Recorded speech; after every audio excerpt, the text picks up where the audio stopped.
All right, Buffs Nation, what is going on? I appreciate y'all's patience as we get going. Having some mic issues for some sort of reason, so apologies if the quality isn't as it's been in the past. But nonetheless, here with my weekly collaboration with RobDaMan Media. How are you doing today? Appreciate your time as always. Man, it's always good to come on with you, David Talk Bus, man. Appreciate it right now. Cool. What a wonderful time. But yeah, let's get into it. Yeah, man. Let's get to it. Let's of course, I think we'll have some time to talk about what we're looking to accomplish during this bye week as we get ready for UCLA, all that stuff. Maybe taking some time to just take a look at these first 7 games. But you're my guy that's always following the recruiting beat, which is why one of the reasons I love talking to you. Right now, who are some guys that we need to be keeping our eyes on, or who might have some interest in Colorado coming into the second half of the season? I've been seeing you repost on Twitter, man, some big time decommitments that could possibly mean some positive things for CU. Yeah, so when you look at the recruiting world right now, Michigan is one of the hotbed areas right now for us. And then a school to keep your eye on. I'm telling you this right now. A school to keep your eye on is Texas A&M. Sorry about that. We doing some You're stuff good, here. man. But no, the team to look out for right now is Texas A&M, and the reason why you want to look out for Texas A&M is because Jimbo Fisher might be done after this year. So with that being said, there are some recruits that are trying to make their way to Boulder that's committed to Texas A&M. So Texas A&M is definitely a school that you want to watch out for over the next couple of weeks. I will tell you this: if Texas A&M loses 2 more games, it is going to be a wrap for Jimbo Fisher. And so you're seeing a lot of decommitments coming from Texas A&M players right now. And so if you're following me on Twitter, I'm telling you right now, you're starting to see why I'm reposting certain things because they're telling the tale already. They're already putting a sign out that Jimbo Fisher won't be there. And so that's why you're seeing a lot of decommitments coming out of the state of Texas right now. So be on the lookout because I'm telling you right now, some kids are going to end up in Boulder from Texas A&M. Oh man, that would be great. Now I know that we had an edge rusher commit right a couple Yeah, weeks ago. Amontre Bradford. yeah. His cousin was an A&M commit. Is that right? No, he's No. uncommitted right now, but Okay. I could say CU is in a good shape with him. Um, it's leaning like about 90% that he's going to commit to Colorado. So be on the lookout for that one. That one's coming down close. He's about a couple of weeks away from his commitment, but I do expect him to be ultimately be a Colorado Buff because his cousin's here. So, Yes. and we love the state of Georgia. And guess what? The coaches are out right now, going state to state to close out recruiting deals. So if you see somebody committing over the next couple of days or next week, it's because our coaching staff right now is out in other states right now and doing recruiting. So on the bye week, they are heavily, heavily, heavily traveling right now, going to see prospects right now in homes. Now we do have a bunch of solid commitments. They're going to be coming public here soon. And the only reason why they have not came public yet is because they're still trying to finalize who's going to be on this next year's roster and who's not going to be on next year's roster. So that's playing a huge part in why you haven't heard publicly on why certain players haven't committed. But we do have, I can tell you right now, we have about 5 or 6 guys that solidly committed behind the scenes that you guys have not seen publicly post yet, but they will be posting here soon. They're just trying to see how everything is going to lay out for us, who's coming back. I would say another thing to keep your eyes on right now: who went home on a break and who didn't go home on a break. Okay. Because it might some of the people that went home on a break might not come back after the break. So I ain't gonna say, Oh but no. You still there? Yeah, I'm here. I won't say too much about too much, but I will say that some of the people that went home may not come back after the break. Understood. Gonna put you on the spot here with this one, Rob. It's okay if you don't have an answer for us, but here in the chat, a couple questions about Omar White. Is he kind of back into the fold, in the words of Nicholas Braxton? Have you heard anything about him? Is his possibility coming here for Colorado looking good now? Can we expect him to visit campus soon? Any word on his situation? Yeah, so Omar White is good. So what we're doing, Omar White, is we're trying to keep everything hush hush with him, letting all his legal matters play out, and so he can get here in campus in January. He's right now he's not playing. He's just focused on grades, focused on all, cleaning up all the legal stuff.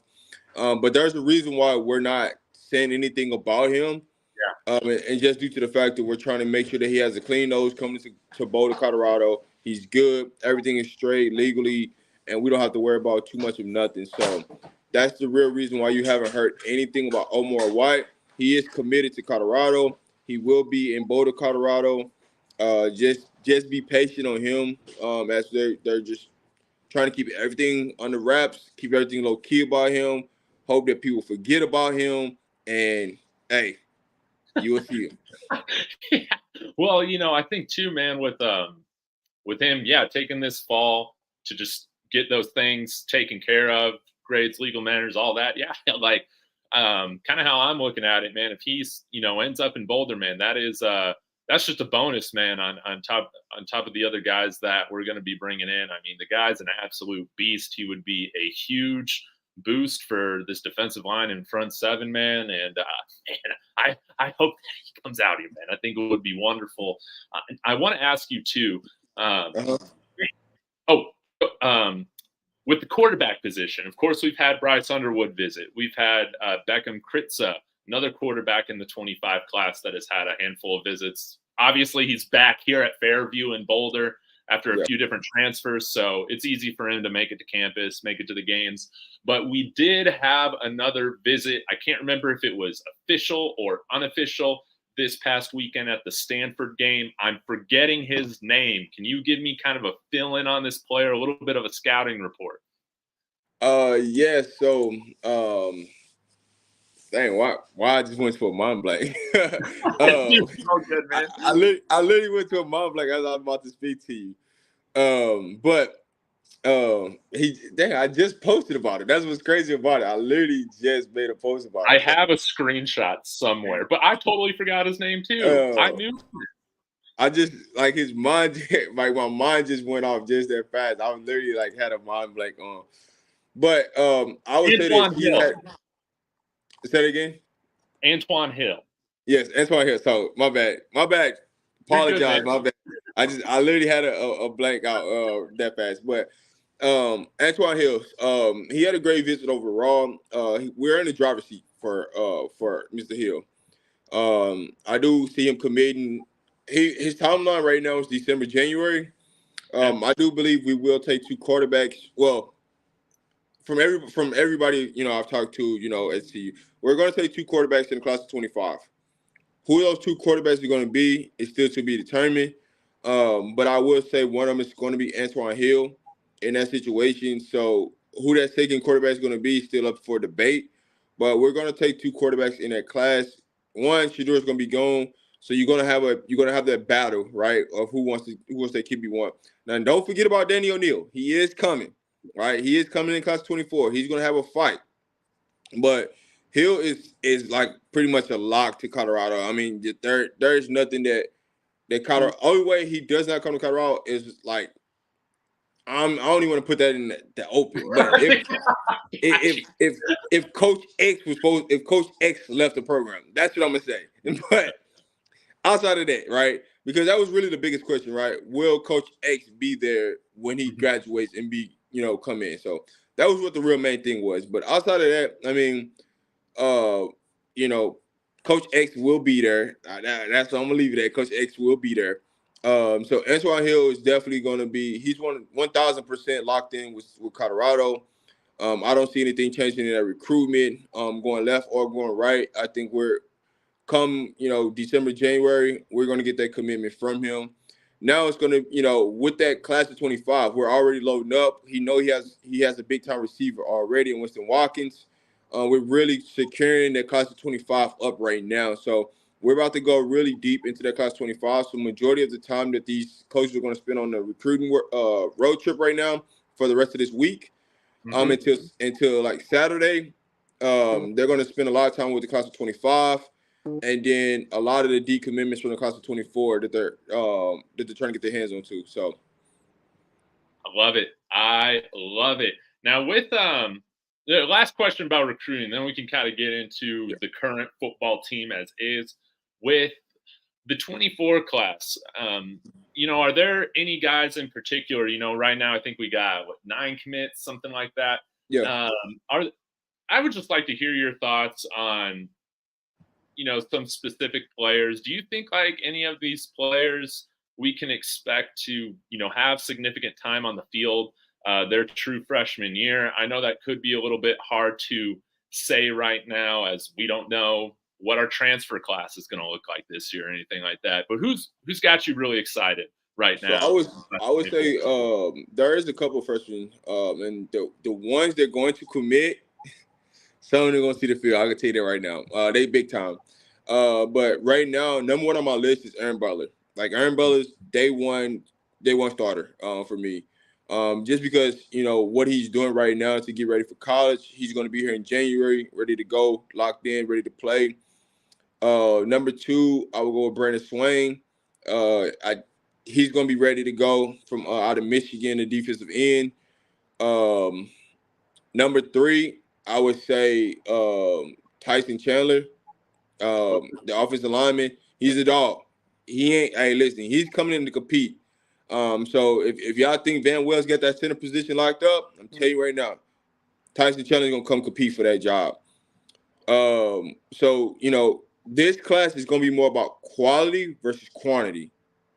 So we're probably going to take a max of 18 players out of this class because of the quality of players that we're going to take. They're going to all be able to contribute. So it's going to be a top class. Now, with that being said, with the people that's possibly going to, make it official commitment, we may end up with a top 5 class. Telling you right now, there are some 5-star players that want to come to see you right now that you guys do not know, but they're on the way. I can tell you that. I love that. And Lucas loves that too. Sending you, Rob, a $10 super chat. Awesome. He says Texas A&M, Michigan State. Are there any pro-level player assets, or what pro-level player assets do they currently have that CU should be targeting? I got to think a little bit because it's been a few weeks since I've been through the Michigan State roster. But are there a few different players or position groups that you think our coaching staff has our eyes on come December? I would tell you this. One of the major things, right, and it's one of the main things that everybody's focused on, right? Offensive, defensive line in the trenches. I can tell you right now, there are some players that's playing in the SEC and in the Big Ten that's going to go into the transfer portal that's not in the transfer portal just yet. And they are starting at their teams right now. And they want to come play for Coach Prime.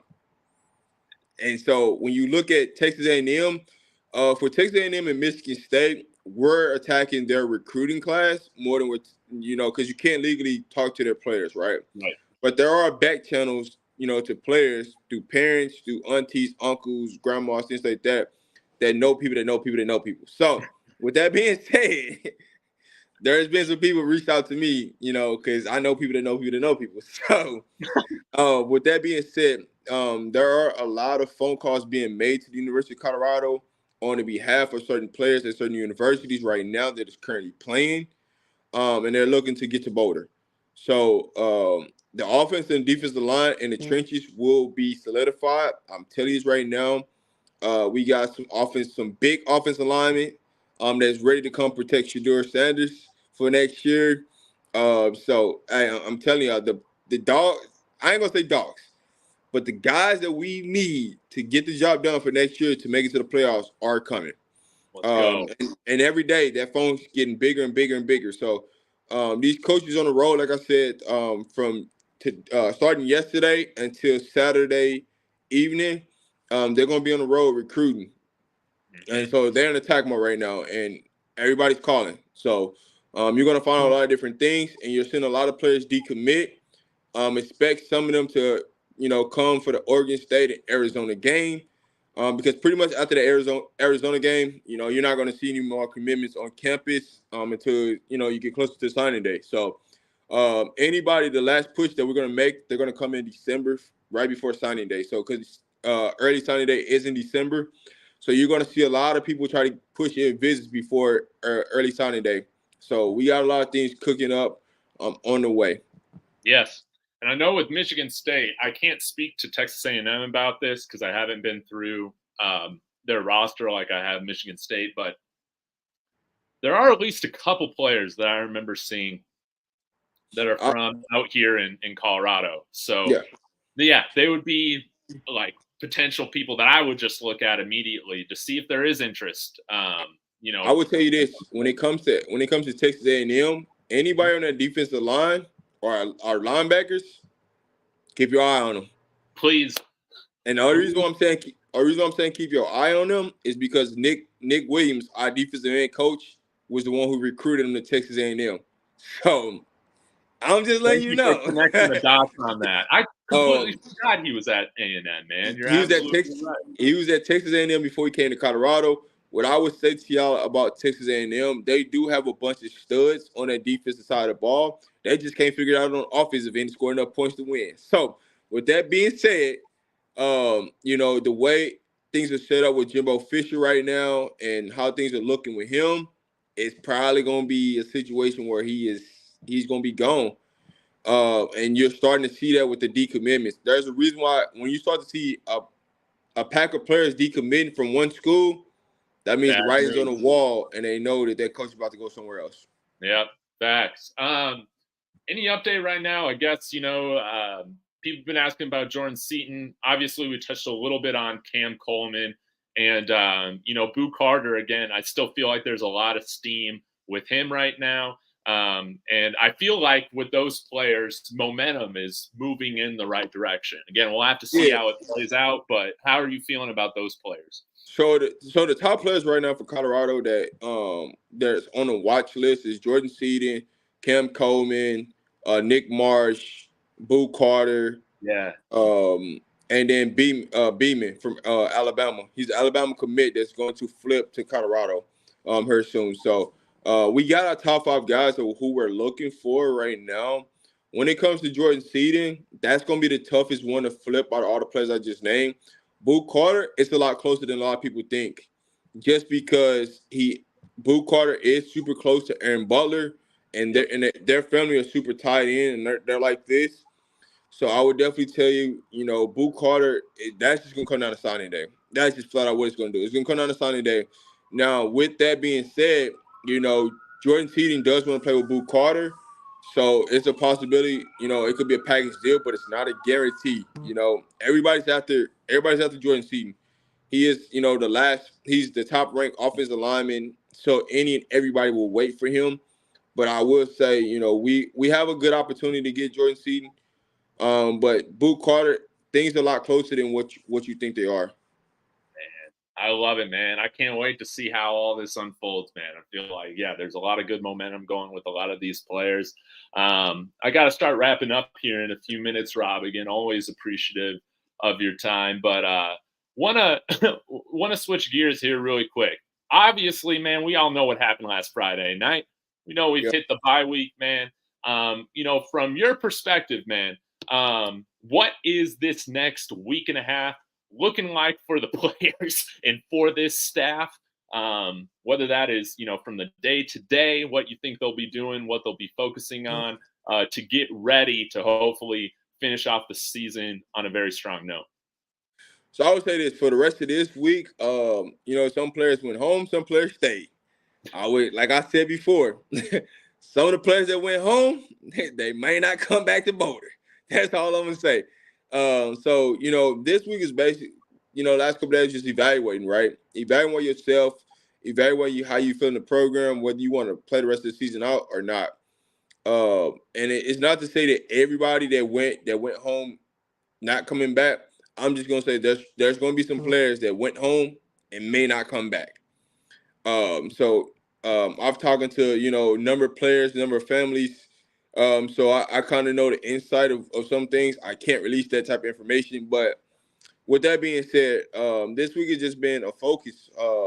Getting back focused, getting back on the right track.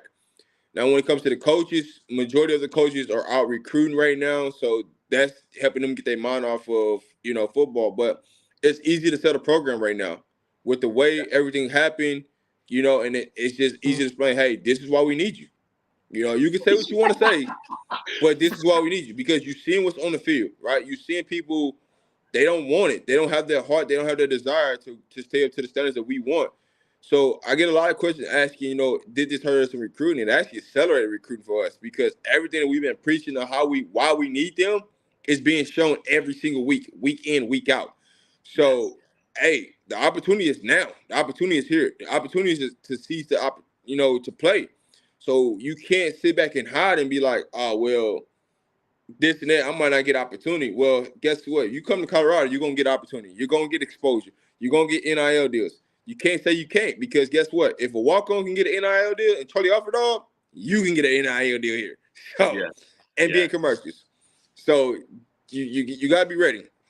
Yes, Komani. Yes, Komani is here. I mean, it's in Boulder. Yes, that is true. He didn't go. That was cracking me up, man. Yeah. I love how it's become, man, like an inside joke at this point, man. But yeah, I'm hoping that the bye week is just a time, man, for everybody to reset.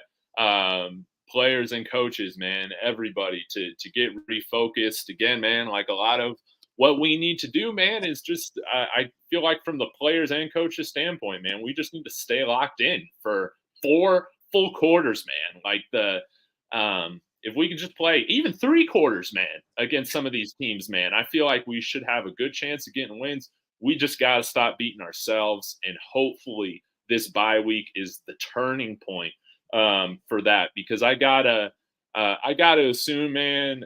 I mean, blowing 29-point leads don't happen, very often.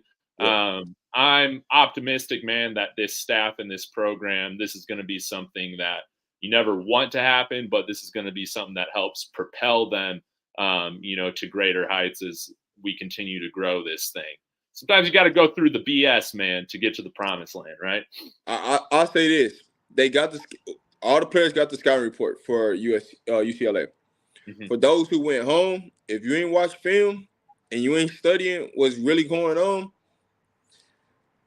I don't know what to tell you. You know what I'm saying? Because you have all the time to study, to work out, to do everything that you need to do to get your mind, your body right. Actually, I think that it was perfect. The way this bye laid out, it was perfect, right? Because now coming out of this bye, everybody should be healthy. Everybody should be ready to go for the stretch run. Sy'veon Washington should be back for UCLA, and we can go and take care of business in UCLA. Guess what? It's going to be more Colorado people in that stadium than it's going to be UCLA fans. Tell you that much. So, it's gonna be awesome, man. Yeah. So with that being said, right, there's a lot of opportunity for these players to get to right the wrong, right? There's a lot of things that's still ahead. Nobody said we can't go win all these last games. Nobody said that, right? We can go finish and win all these games to go 9-3. Guess what? We're going to be in a great bowl, more recruiting. Everything is going to be in our way. So there's a lot of stuff that we can do going down the rest of this stretch of this year to put us in a prime position to get us ready for next year.